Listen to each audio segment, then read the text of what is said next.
Gotta help us. You gotta help us. Anyway, hi everybody. Nice to be here. Hey, good Having a morning, little y'all. chat with Nick, my boy Nick. Great to be on your show today, buddy. How are you? I'm doing, Dean, I'm doing really well. It's been a good week. It's been a good week for me. I cannot complain. Um, I can complain about some of the stupidity that's going on this week. Because, shit It's is pretty stupid. universal now. But yeah, that's like, I don't know what else to do other than complain about stupid shit half the time because they're just stupid. And it's idiocracy. We're living through the dumbest timeline. Like I have this theory that it's a dumb theory and it's not real, but I have this theory that Harambe was the reason all of this happened. Like Harambe Oh, died that poor monkey. and then everything went fucking bad after that. Like poor monkey died. Um the Planet of the Apes leadership got really pissed off, and their little risk game or civ game of humans, they're like, well, fuck them. And they put Big Orange Monkey in charge and said, yes, go take. Um, and now we're stuck with this big, stupid orange monkey who is just fucking ridiculous. How are you doing Yeah, today, Dean? yeah. Always love talking to you, Nick.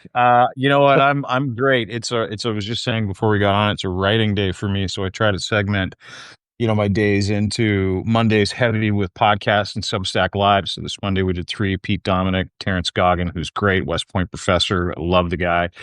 And then, of course, the regular five stack. Yesterday, we bumped out one that was pretty timely as well. A little bit of writing. Today's mostly writing and a live. And then Friday's a bunch of lives. And so I wanted to squeeze in some time with you, Nick. We've been threatening to do this for a while. You're one of my favorite Americans. I've got so many new, beautiful American friends now that Substack has given me. I think, three-quarters of my audience is American as well. And I think that there's an appreciation for that partnership, that friendship between two countries, specifically the like-minded citizens of both countries that appreciate democracy, each other, and we can see the forest through the trees, meaning we're not buying the mag American bullshit. We're still buying the American dream because that's the Canadian dream, and we're brothers and sisters. So I'm pumped to be here with you today, pal. Hell yeah. I mean, I think you hit the nail on the head, though, is it's not just the American dream, it's the North American dream, I Sure. think.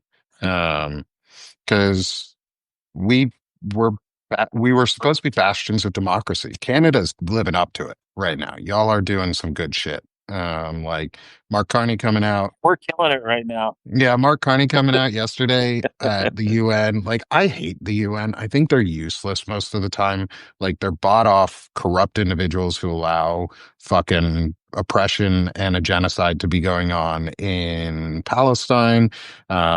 They've allowed shit to happen all over the world. Nobody in the UN has thought to come into the US and be like, hey, y'all need some election regulations because shit is going wrong. Or y'all need some help because you're fucking stupid. But no, people are like, oh, the UN, the UN. Well, Mark Carney came in and told everybody in the UN that America is fucking stupid and fallen behind, and nobody should follow our example anymore because we're that drunk uncle that shoots people and rapes kids. Like, that is our image around the world, is we're that drunk, creepy uncle that nobody Yeah. fucking wants to be around.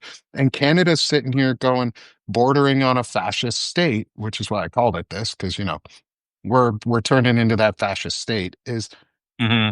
how does it feel, Dean, to live just north of now the largest Meth semi-fascist house. country in the world? Robin Williams once called Canadians the people that lived on top of the meth house, the meth lab.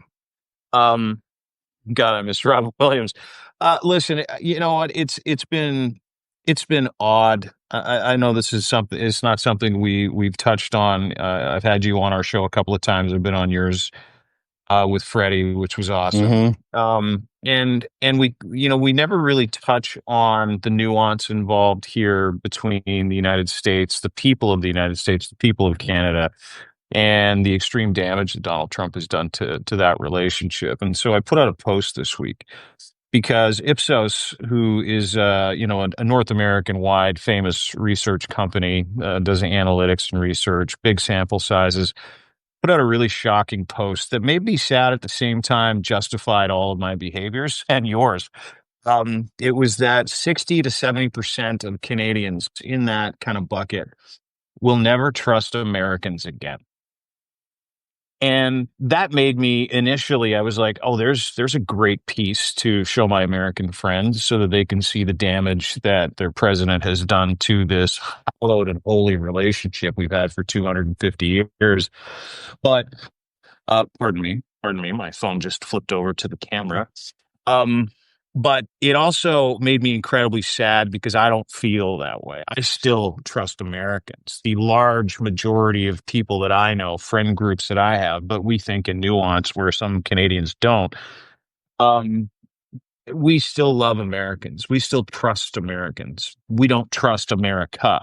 We don't trust the president. We don't trust the Trump regime. We don't trust anybody that purports the ideology of evangelical terrorism. Canada's a very secular, critical thought, kind of critical path country where, we have lots of time and patience for people that have certain faiths. But the second you take those faiths to the front of my door, and the second you get in my way on the way coming home in some kind of faith based protest, you have to go to jail for it. It's called the Charter of Rights and Freedoms.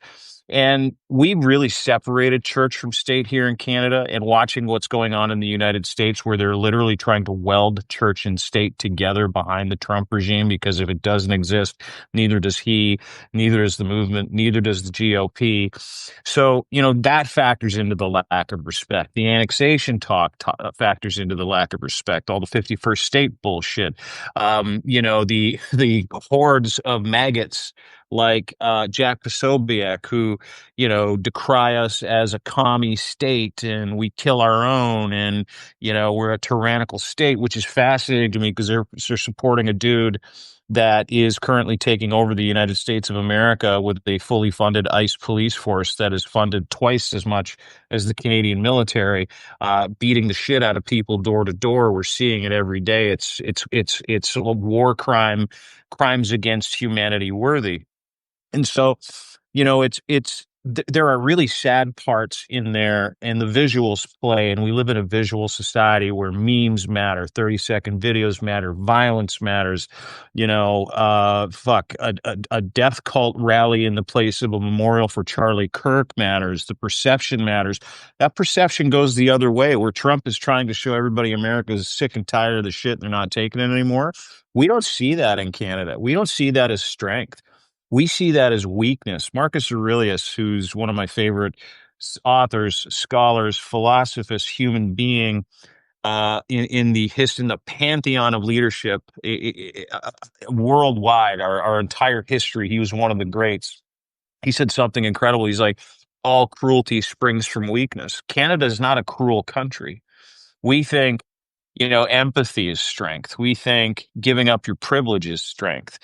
We're very multicultural that way. Most of us are anyway. We've got a couple derelict provinces in the middle of Canada who really are not that multicultural, but we embrace it. And so America really has started to represent visually and perceptionally a police state. It's Russia, it's China. I mean, and that's a mind fuck for Canadians too. So we feel, like we've been shafted. We feel like we've been rugged, but we also have enormous sympathy. And this is the difference between a lot of people that are screaming at the United States while America screams back from Canada to the United States.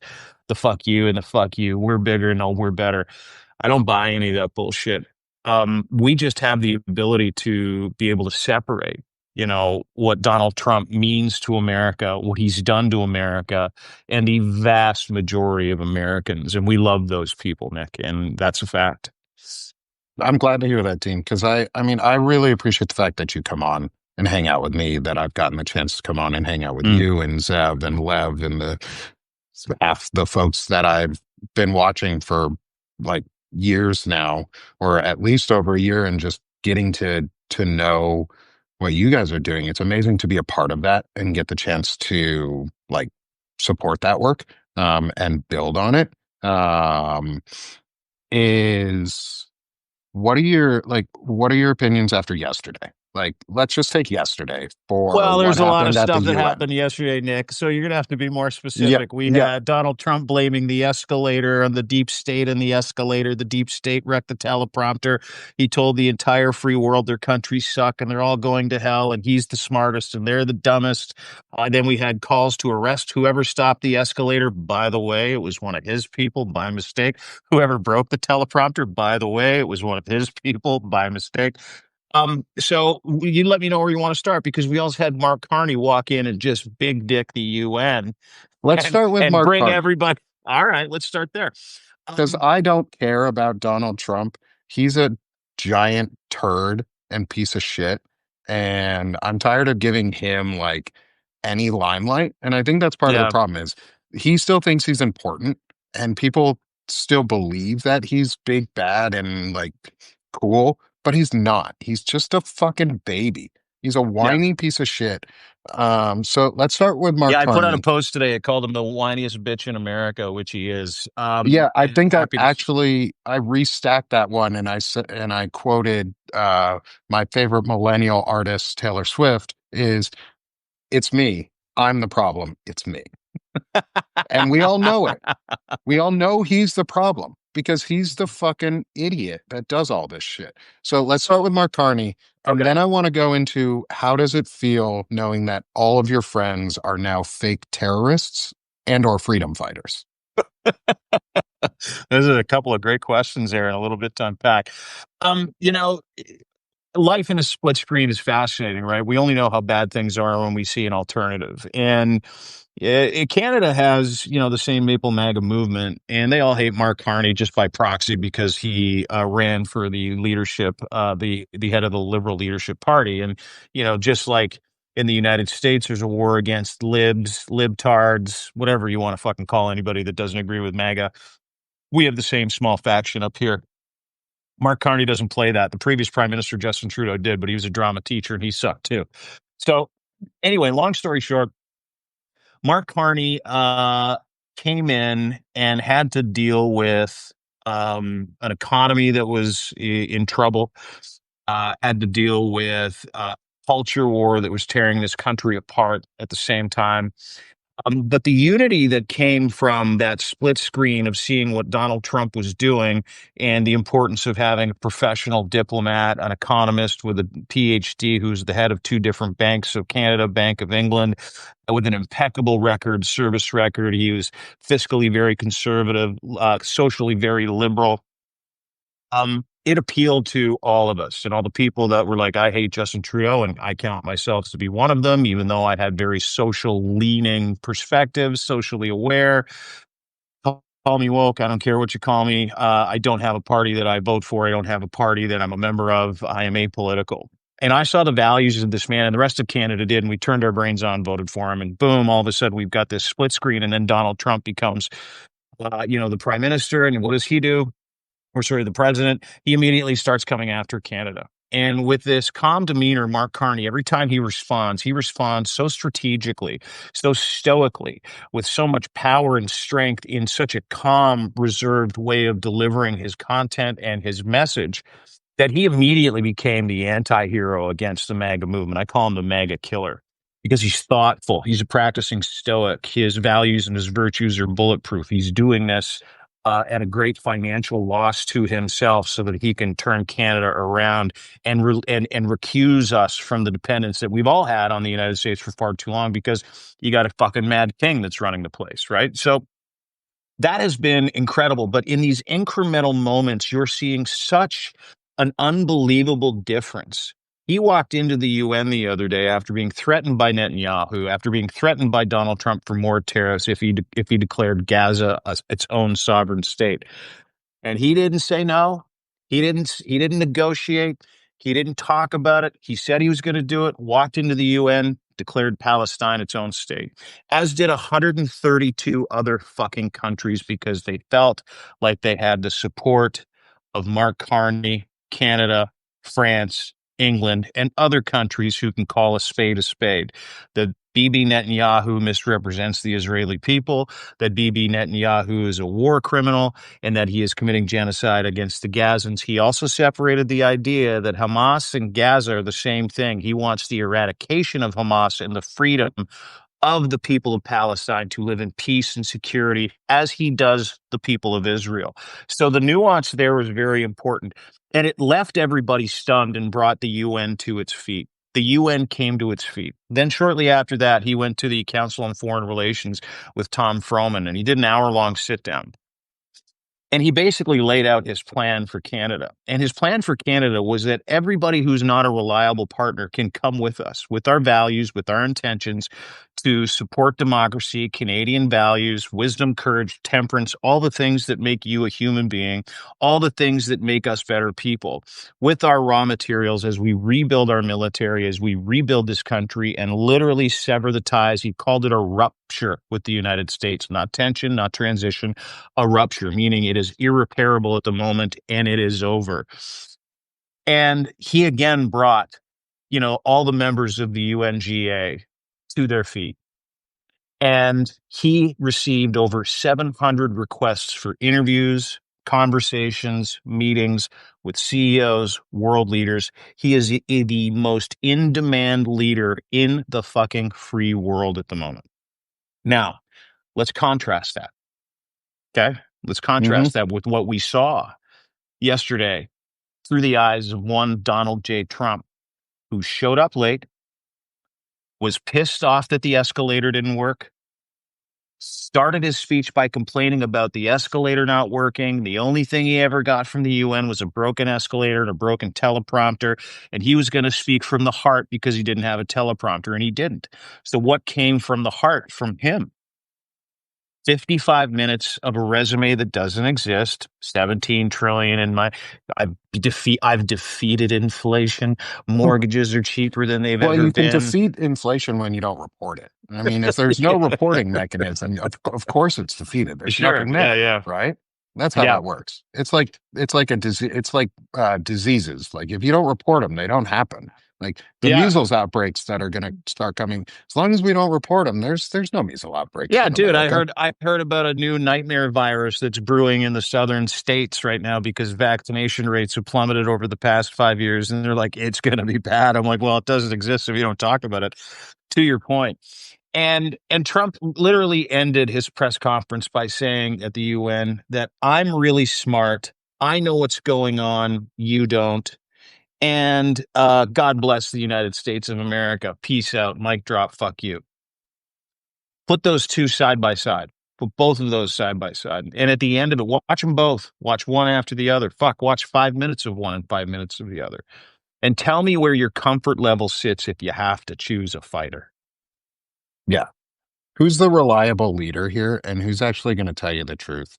And it's not the orange idiot who's been lying to us for over 10 years. Like, yeah, just like COVID. They said it'll magically disappear because they weren't going to report it until people started fucking dying everywhere.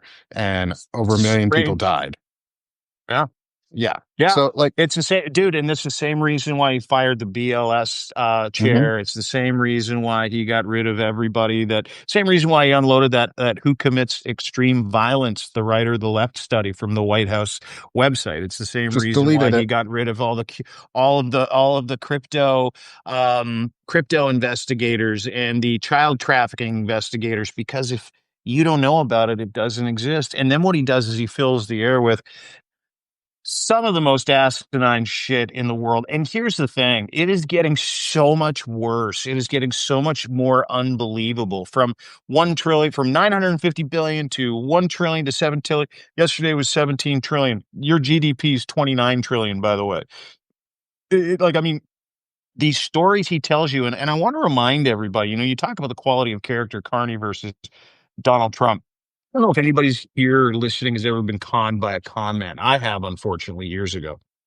And not to the extent that it caused me extreme damage, but to the extent that a con man will tell you a lie in a series of spectacular lies that benefit you and what you're going to get out of it. It's always about money. We're going to be so rich. We're taking in all this money. Don't worry about anything. Just come with me. You got to trust me. I'm the president. I'm the guy. Look at me. I drive this BMW. You're going to be rich like me. You want one of these? You want to come on vacation? I got all these resorts. We're going to have a great life together. Come with me. I love you, brother.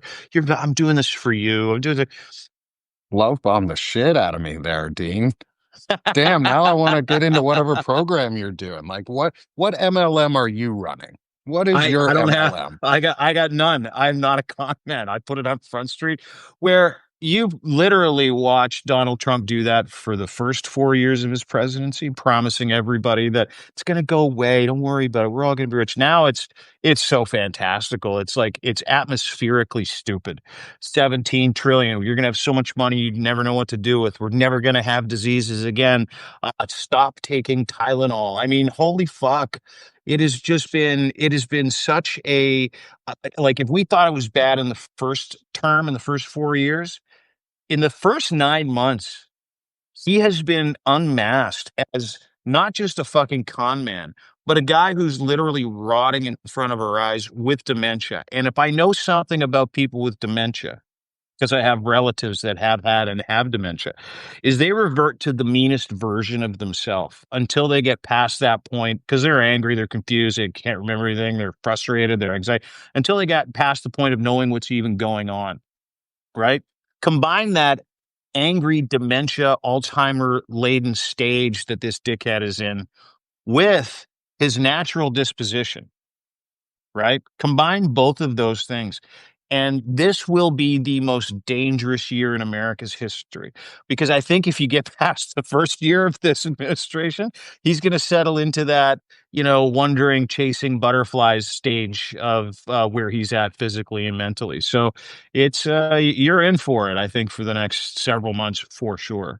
Well, then let's talk about the shadow president, the person who's truly running the show, Stephen Miller, Oh, and yeah. and not JD Vance, because we all know JD Vance isn't running shit. He fucks couches allegedly, and he's just a weird fucking dude. Like I'm gonna say this because I have friends who know me in the audience specifically, like, and who know that, and I have trans friends in my life and things like this.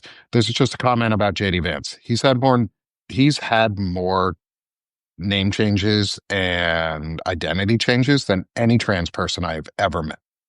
Like, Oh, really? I didn't know that. Like his pen name or like no, he's had I like know three or four names. Like he's changed is his that his real name. name? JD? No, that's like a newer version. I think it's a shortened version of something. Like he's gone through like three or four names. If the people who talk about him who were vets with him, who served with him, always said he was weird as fuck and shifty and always just like this, I'll do anything sort of person he would suck dick to get into the presidency. And he's the type of guy that would sleep his way to the top. He came out at one point as gay. He used to do he used to do drag at one point. There's pictures of him in drag. Like it's not a like he was a normal dude. All new to me. All new He to was a me. normal fucking dude, kind of, but it was always like he's always been weird in that he fits his person. He's very manipulative and he fits his personality exactly where he needs to be to get the most out of it. But Oh, he's he's a not the one in chameleon. charge. He's He's a just a chameleon. fucking Yeah. tool. Yeah. It's Stephen Miller. I want to talk about this little penis and Pee Wee German. nah, don't make fun of Pee Wee Herman. Like, don't do that. Don't hurt Pee Wee Herman. It's penis German. He's the Okay. little penis German. Penis German, yes. Because I don't like Stephen Miller. I talked about this piece of shit a lot. And like, he and I are kind of the same age-ish. He's a few years older than me, but he looks like he's dying. Like, he looks like just the most evil man. He's got little penis syndrome, maybe even micro dick syndrome. Like, he runs around and screams at people like he's never been laid before, even though he's married. He also kind of runs around like his wife left him for Elon Musk and became part of that harem there. Um, Part and of his he's Space Town harem. Yeah, yeah, yeah. yeah, He's got a whole like harem down there. Yeah. what's going on there? Like is he angry at Elon? Is he angry at us? Is he angry at himself? Like, what do you think about Stephen Miller? I haven't heard you Obviously, talk about him much. yeah, I don't talk about him much because, um, and maybe I should actually, because I find him to be so, uh, absolutely fucking disgusting in every way, shape, or form. You know, every time Stephen Miller opens up his mouth, it's a Joseph Goebbels speech. Let's go back to the Charlie Kirk death rally, the MAGA cult death rally, the aggregation of every aggrieved group in the world, and then the 10, 12 million that they made that day, and the literal 4 hours of hate speech directed at anybody that they want to go after, they want to label Antifa or the left. If you watch that, and I put out a post about it actually, I would encourage everybody to go check it out, deanblundell.substack.com. If you watch that, he gave two specific examples that were directly plagiarized from two Joseph Goebbels speeches. Joseph Goebbels was Hitler's propaganda guy. One was the Horst Wessel speech. Horst Wessel was a Nazi SS sergeant, uh, brown shirt, who was killed by his landlady, literally killed by his landlady for not paying his rent and running a body house like a Yeah, he brothel. was a piece of shit. Yeah, Horst Wessel was a piece of shit. Horst Wessel was killed by his landlady. She hired a couple of German guys to go and kill him. He's like, go fucking kill that guy. This is in Take this dude 1930. out. He's a piece of shit. Get him out of So my what house. what Joseph Goebbels did is he turned the death of this disgusting SS Nazi officer into what we saw in Arizona at State Farm Stadium, which was the canonization and of a martyr for the cause and a rallying cry for a holy war. Right? It's exactly what we saw. But in that example, there's a speech. In that speech, he talked about what, and I shit you not, Joseph Goebbels, almost to the letter. You have no idea what you've unleashed. You've unleashed the dragon. You've unleashed the storm. The storm whispered to me, "I am the storm," and I whispered back, "No, I am the storm." To the storm, it was called the storm. That was the name of the speech. It's world famous. And all these historians kind of jumped in when they were watching, these clips come on. They're like, "Oh my God, that is a fucking speech from 1930. That's the Horst Wessel speech." And then he plagiarized the speech from 1933. That speech was, if you remember, Stephen Miller talking about, "You are nothing, you have nothing, you will do nothing, you are a bunch of nothings, you're terrible, we are virtuous, you are not, you are evil, we are great." That's from another speech that Joseph Goebbels used to gin people up in 1933 prior to Hitler becoming the chancellor. I believe it was shortly after or before the Reichstag fire. So, what Stephen Miller represents is nothing more than the fascist Nazi ideology playbook, and he's the new Joseph Goebbels. And I shit you not when I tell you that he plagiarized those speeches, and he literally patterns every response after how the Nazi Party managed to kettle 9 million Germans from 1930 to 1945. And so when you ask me what I think about Stephen Miller, not only do I think he's overcompensating for being a white supremacist and a Nazi, not only do I think he's got a small dick, not only do I think Stephen Miller represents the worst of humanity, I think Stephen Miller represents the worst impulses and instincts of the worst people in the history of humanity. And if given the opportunity, which he's been given the opportunity, he will kill people, which he has. We watched today, just happened this morning, ICE detention facility in Hmm. Texas, Not detention facility, field office. field office, ICE field office, where a sniper killed two, I believe, migrants, if I'm not Yeah, to so understand. right now the latest reporting on that, I actually have it pulled up, Please. is that two people died, three people were shot. The only people shot were those being held in the ICE detention facility and not any of the ICE law enforcement, not pro-Nazi, whatever, hate people. They did not get shot at. The response from the White House was very quickly, they're shooting at law enforcement, yet nobody in law enforcement was shot at. Only immigrants were, and two have died. One is hospitalized, and the guy shot across the street. And I corrected you, Dean, there on um, hold it or the field office versus detention center because Please. people have been talking about that, and I think it's important to have a distinction on that because a field office is more like a police precinct building Hmm. Hmm. where they have holding cells, they can talk to you, you go in with your lawyer. It's like an FBI field office, things like that. It's an office building. People are like, how did this person get in? It must have been an insider, like somebody on ICE did it. No, it's an office building in downtown Dallas, basically. A detention center is a prison or a jail. Like, so if this had been a shooting at an ICE detention center, this would be even worse. Like, but this Mm. is bad enough. Like, this building was also the threat of a bomb threat or had a bomb threat the other week. Um, so people are mad about ICE and things are brewing in America, but they also haven't released any information about the shooter themselves, Hmm. which anytime that I hear that from this administration where they do not release any information about the shooter, the primary assumption is that they were white and right wing. And try and cancel me. I don't work for ABC. I think this person personally, and this is just speculation. So please, everybody, I'm speculating here for a second, is I speculate that this individual was white, was probably either a Groiper or a MAGA member, and was far right in their ideology and just wanted to kill people. Like, Mm. and Mm. wants to instigate something because they need a false flag. Because here's my theory: is we keep talking about Goebbels and we've talked about the Rockstead or Reichstag fire and like coming into power and consolidating everything and martyrdom. I talked yesterday with a friend. I do a show on that's called Nazi Tuesday, and we do Nazi Thursday stuff, and it's nationalist Christian discussion. I'd love to have you on sometime to talk about your like deconstruction of your faith and or like leaving a very The structured. evangelical movement at the age of Yeah, 19. Yes, yes, because I yeah, realized it was a cult. Yeah, yeah, happy to. More than happy yeah, to. Yeah. and but like they aren't.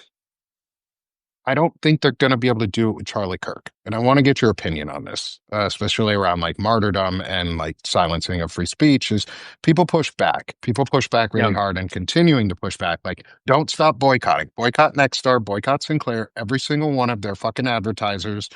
Get off of whatever they are advertising on their networks. Stop paying for them. But what do you feel or what are your thoughts on if this fails in terms of creating a martyr, because they're trying to martyr and basically make Saint Charlie, um, is if it doesn't work, what do you think is going to be the next step? Well, let's great question. And let's finish unpacking, what Stephen Miller has caused because it wasn't just this shooting; it was Charlie Kirk shooting. It's the death and the torture and the detainment of literally tens, maybe hundreds of thousands of legal migrants in the United States, Americans in the United States.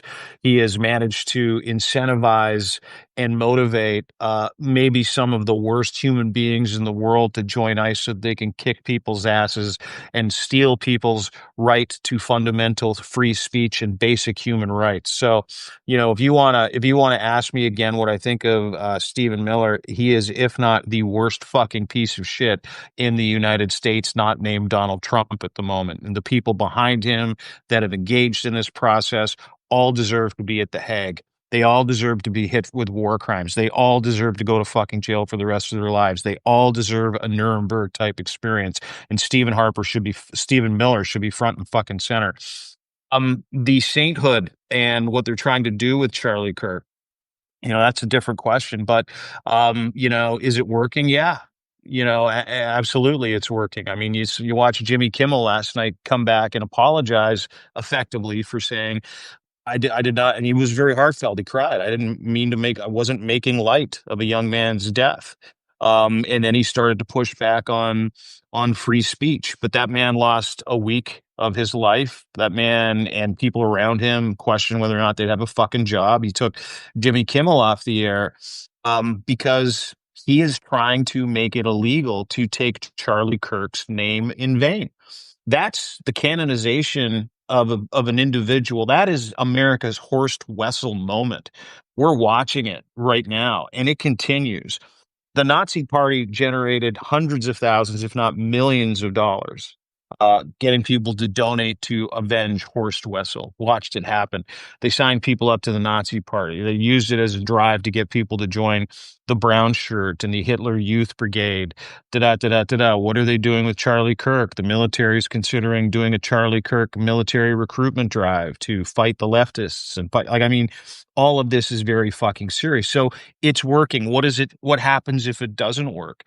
Hey, listen, there are a million other distractions. Everything that we're watching today is to distract you from the fact that behind the scenes, Democrats and Republicans who aren't captured by MAGA's imagination and those deadly evangelical dragons have 218 signatures for the Epstein Files discharge position in hand. In hand. You had a lady in Arizona win a special election yesterday. Boom. Now you have 218 rumors of 220, 224 people breaking away from the party. This is something you're not hearing about because everything this dickhead is doing, from the canonization of Charlie Kirk to the death cult rally and the call for a holy war, to the 180 he pulled on Ukraine yesterday, where he's like, yeah, let's shoot them all down. Let's go get them. Ukraine, yeah, rah, rah, rah. To the disaster you saw yesterday, to making, escalators be deep state escalators. Everything. And I mean this from the bottom of my heart, is to distract you from the news that's coming out, and it will come out, about Donald Trump's name and names of other people like Jess Staley from Barclays, a Canadian billionaire, the owner of an F1 racing team, several other people, bankers, heads of state, maybe an Israeli prime minister, who are indeed in the Epstein files. That's why you're seeing what's going on with Israel go on with Israel. That's why you're seeing what you're seeing today. It's because that there is something so enormous that's going to come out that, as Teflon Don as he is, you're just not going to run away from that, Mr. Trump. You're just not going to be able to get away from it. I have never seen a narrative not get bullied into the grave by Donald Trump until the Epstein files. And why? Because it's real. And so don't get distracted, because what his entire goal here is, whether it's the canonization of Charlie Kirk, is to find something that works.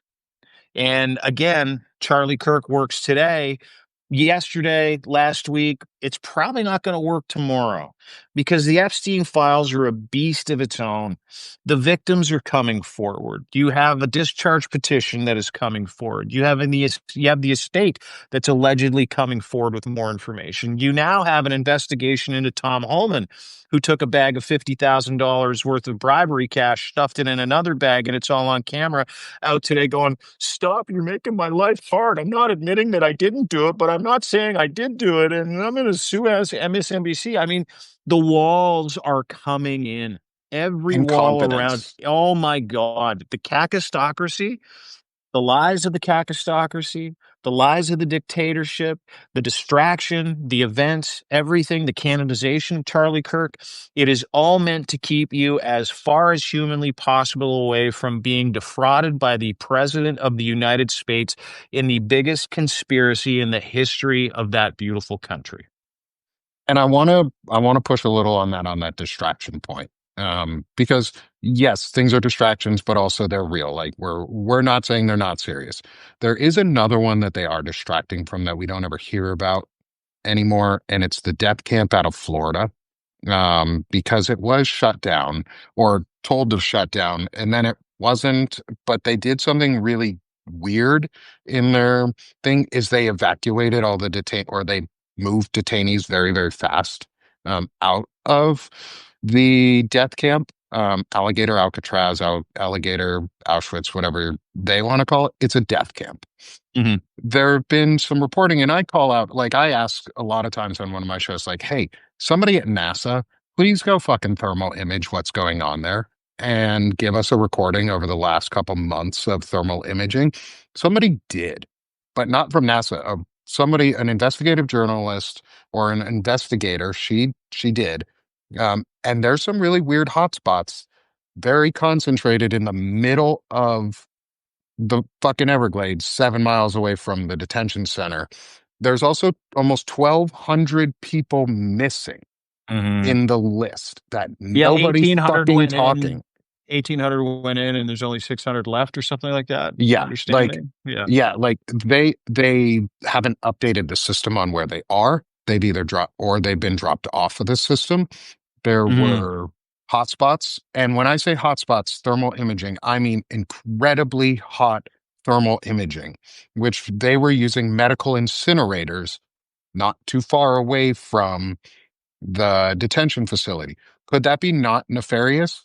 Sure. But the way that they responded to it in a congressional pushback and like official policy was we're not denying that we don't have them. We're just saying that they're not being used nefariously. But they also didn't put in any permits or applications to do that, to put those in. Those medical devices, ovens, are used to incinerate medical waste, brain matter, things like that like leftovers so that there's no weird shit going on, like the disease doesn't spread. There's also a possible link to the fact that there's testing of the Neuralink or whatever company that Elon owns for the brain chip that they want to do. Oh, yeah, yeah, yeah. You think They they're doing need some to, human testing? Hang on, I I, got a guy I at my think, door. Hang on a second. Hey, yeah, dude. What's that? Oh, it's fixed. Yeah, yeah. Come on in and check it, though. Yeah. Sorry, sorry. yeah, no. This is Um, a real moment. welcome Next to one, real life, 104. folks. Is like and Well, okay. So I'm let me not ask you some saying that they questions. are doing it, but I am saying Right. there are some weird coincidences in that area because Elon just got permitted to do human testing out of the University of Miami Medical Center, which is not very far from there. They have unreported medical devices and incinerators, and people would be going in for surgeries or coming out of the like medical center and diseases and things like that very rampantly at that detention center. So it's not a Hmm. far cry to assume that this administration is going to do the worst thing fucking possible until they're caught. Um, Listen, I don't doubt that they'll do the worst thing possible until they're caught. I mean, that's Trump's entire MO. Do it and go as far as you can. And when you get charged, claim the Fifth Amendment and then blame everybody else. I'm not saying that at all. That those are interesting side notes. I mean, yeah, that's it's the first that I have heard, but my focus is in other places. The first I have heard about, any type of medical waste or maybe human testing. I mean, it's very interesting. That sits in a cauldron of topics where you're like, ooh, do I go in and touch that or do I not go yep, in and touch that? But at the same time, I mean, where are these people, regardless of any type of sleuthing or thermal imaging or dot connecting? Where are 1,200 of the 1,800 prisoners that were kidnapped and disappeared illegally by the Trump administration and thrown in a fucking concentration camp in the Florida Everglades? What is the status of these camps? Because the Everglades and Alligator Alcatraz, that's not one of them. There's several of them. There's one in Arizona. There's one in Michigan. We're not hearing about any of those. We're busy talking about other things. And so, the other things and the distraction for the other things, and here's the thing, and I will give you this, and I think that this is important. much like Trump's, venous insufficiency diagnosis, where they gave you a little bit of information, but you'll never know the entire truth until the dude dies and we have a fucking autopsy of how unhealthy he was. Hmm. We're never going to find out about the absolute human atrocities. We're never going to Yeah. find out about the crimes against humanity that have been going on in the United States of America, in detention facilities, in Alligator Alcatraz, in concentration camps, on the way to these planes that are disappearing people to Seacot in Uganda and Venezuela and other countries that have willingly taken, American migrants, legal or illegal, or American citizens as human traffickers, as horse traders of humanity. We're never going to find that out until the tanks roll up to the fucking front door and a full accounting and investigation by whatever government, hopefully not one of his, hopefully not a MAGA government, decides that they are going to uncover the disgusting, ugly fucking truth about what actually went on in those facilities. Yeah. And I want to make sure it's clear. I am not saying that those happen for everyone in the audience. I'm not saying that this is exactly what's happening. It is a theory that has been presented. It is a fairly sound idea. Like it's hard to poke holes into the theory. I linked it in the chat. And I'll send you it just so that you can watch. It's an interesting video. Yeah, And she please. I'd does a love to lot see of it. work. The individual who does it does a lot of work and is talking about other things going on as well. But this was one of the focus points that I've been talking about is what the fuck's going on in uh, Florida, plus the other death camps that we don't hear about. Like, Mhm. we're not talking about these people being killed in concentrated ways in concentration camps that lead to genocide and or a Holocaust. Like, we're on the edge of building our own American Holocaust through an apartheid system. Mhm. Um, how do you see us continuing to work together as Americans and Canadians then to fight back? Because I think that's what it's going to take is both us and Mexico to come together as citizens. And I know Mexico's been on the outside of this for a little while, and that's not our focus because neither of us are from there. Um, but how do you think Americans and Canadians can revitalize our relationship of citizen friendship where we value democracy together and work together? That's such a great question. I don't think that has disappeared in its very essence of what that relationship is. And I think you can judge that by the longing, of most, Canadians with the ability to put square pegs in square fucking holes, who can literally nuance that conversation and separate MAG Americans from America, like I said, to start the conversation. How do we work together? I think we're seeing it. I think, for lack of a better term, I think you're seeing the rebel resistance take on the empire now. I think you're seeing that rebel resistance become borderless. I think you're seeing, different outlets and people and individuals and movements all start to have conversations on the democratic side, not on the left side, on the democratic side, not on the centrist or right side, on the democratic side. And because that's the conversation that needs to happen. That's the value. That's the model that we need to all feed into is what is the democratic thing that we can do together. And I have been over the past several months, specifically since I've joined Substack, I've been involved in some really incredible conversations with people like Steve Schmidt, from The Warning, former Bush admin guy, former Schwarzenegger guy who literally walked away from the Republican Party, has been predicting this for 7 to 10 years, and it's all coming to fruition. Everybody should follow him. He's like a soothsayer. He can see he can see the tea leaves. He reads them all. The writings on the wall. He's a smart guy, and he started something called the Save America movement. And the Save America movement's fascinating. It educates, it advocates, and it documents. And what they're doing is they've launched a whole bunch of vans that are following around, and they're labeled following around ice assholes and ice goons, documenting what they're doing. They've involved Reverend Bishop Barber. They've got Steve Schmidt. They've got the state of California has bought in to the education to educate migrants, to give them lawyers, to get them to understand their basic rights, their basic freedoms. And they're documenting everything that this administration is doing, and they're also now putting a big advertising push behind this and getting as many people into the tent as they possibly can. That is going to have, as I understand it, a Canadian chapter.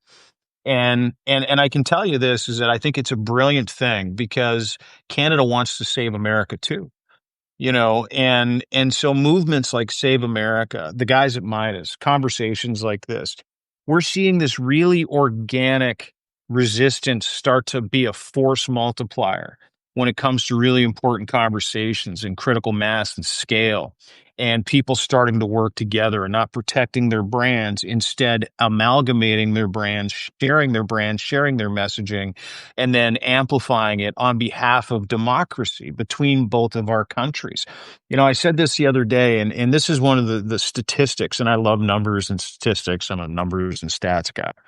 Of the, really modest 33, almost 34,000 Substack followers I have, over three quarters are American.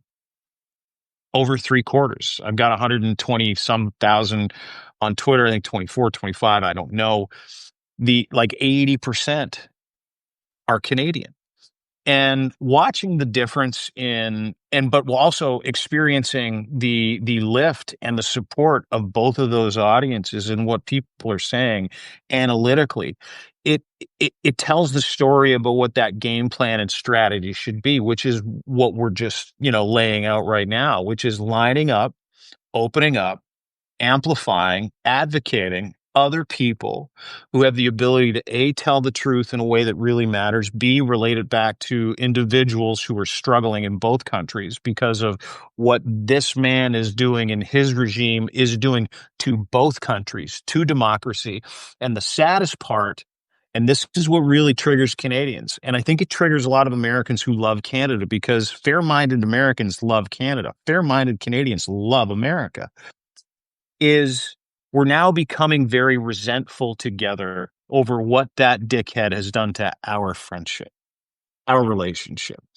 And so keeping those triggers and those principles in mind, I think that you're going to start seeing the amalgamation and the exploitation in a really good way of the media landscape, influencer, news and information and advocacy hub or ecosystem that supports democracy between both of these two countries. And I'm fortunate enough to be part of some merger conversations, fortunate enough to be part of other conversations when it comes to the increasing footprint of a resistance that works together for the good of the people, for democracy, that does it with character, values, and virtues like courage, wisdom, temperance, justice, all to support democracy, free people, free speech, free decision making, and reasonable limitations where it really fucking matters. And so that's what we should do. That's what we are doing.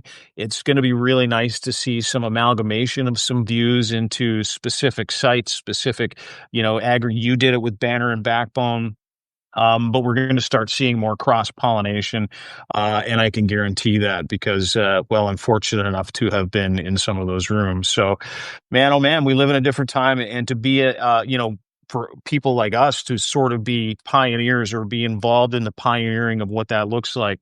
Nothing excites me more, because the end result and what we all want is the same thing, which is the return of this friendship between two countries and the return of America to its original perch as the leaders of the free world that are interested in protecting people, loving people, helping people, and sticking up for people who need it most. Dean, I love that. Thanks, man. Like, I'm so glad to Appreciate be you able to being here. talk to you, brother. And it's really nice to hear that we're not alone, because that's the fear, is that we would be alone and that we don't have support from allies. But we do. We do. Our allies are the people that we care about and our friends that we've made over time. And the relationships that we build. And Canada and the US do have a special relationship. They do have a partnership. We are allies and brothers and sisters and others and cousins of each other. Many of us have Canadian relatives. Many Canadians have American relatives. But we're not the same country. We're unique. We're special in our own ways, and that's what makes us great, but we can cross borders because Dean and I care about one thing in all of this is pro-democracy and human rights, is people Mhm. deserve value. Um, and so, Dean, thanks for fucking coming, man. I really appreciate the time. I also look forward to talking to you again here soon, and continuing more discussions around everything that's going on. Everybody probably knows where to find you, but where can they find you, Dean? How can they support your work other than just coming in and subscribing to me here? And you is how can they support your work? You can find me at Mabel's Coffee Shop in about 5 minutes because I'm going to be get my egg bites around the corner. But no, you can find me at Substack, deanblundell.substack.com, Twitter at it's Dean Blundell as well. But everything's on Substack. Always appreciate followers, always appreciate subscribers, and more importantly, appreciate you allowing me to come into your house and have a conversation. And the fact that, not only do we find common ground, but we also kind of, bring the temperature down a little bit between our countries and reimagine that original, very special relationship. And I'd push back on something about Canada versus America or Canada loving America. Canada doesn't love America right now, but America isn't what we know America to be. Canada loves Americans. Canada appreciates that relationship. And so, what we try to do at deanblundell.substack.com, we do it every day on the five stack, is to sort of act like Radio Free America, where we have the ability to fill you in on some things that you're not hearing in mainstream media, whether it's the 218 signatures that they have for the Epstein Files and the discharge petition, or whether it's the true nature and the reality of what you're going through, maybe some things that certain mainstream media outlets are too afraid to talk about or share with everybody for upsetting the giant orange dickhead. But more importantly, we're here to, really kind of solidify that bond between both of our countries. And we do that through information, accurate information, but we also do it by having a good laugh. Listen, part of this is if you can't start laughing at how fucking ineffectually stupid your president is at some point, like yesterday, I could not stop fucking laughing at how ridiculous Donald Trump looked trying to go up the escalator, how he's blaming the deep state. And they're all calling for the arrest of whatever White House American staffer slash did it. UN globalist turned off the teleprompter. Dumbass White House staffer. So Or have a hero. laugh at it, Hero. mock it, but know that Canada's not going anywhere and we love you all. So thanks for having me, brother. Yeah, thanks, Dean. Everybody in the audience, thanks for showing up. Appreciate y'all. This will be live here in about half an hour, 40 minutes. For anyone who wants to rewatch, please share, restack, subscribe, become paid subscribers to both of us. We appreciate it. And Dean, we'll talk to you again soon, brother. Thanks, man. Okay, my man. Be good. Thanks, y'all.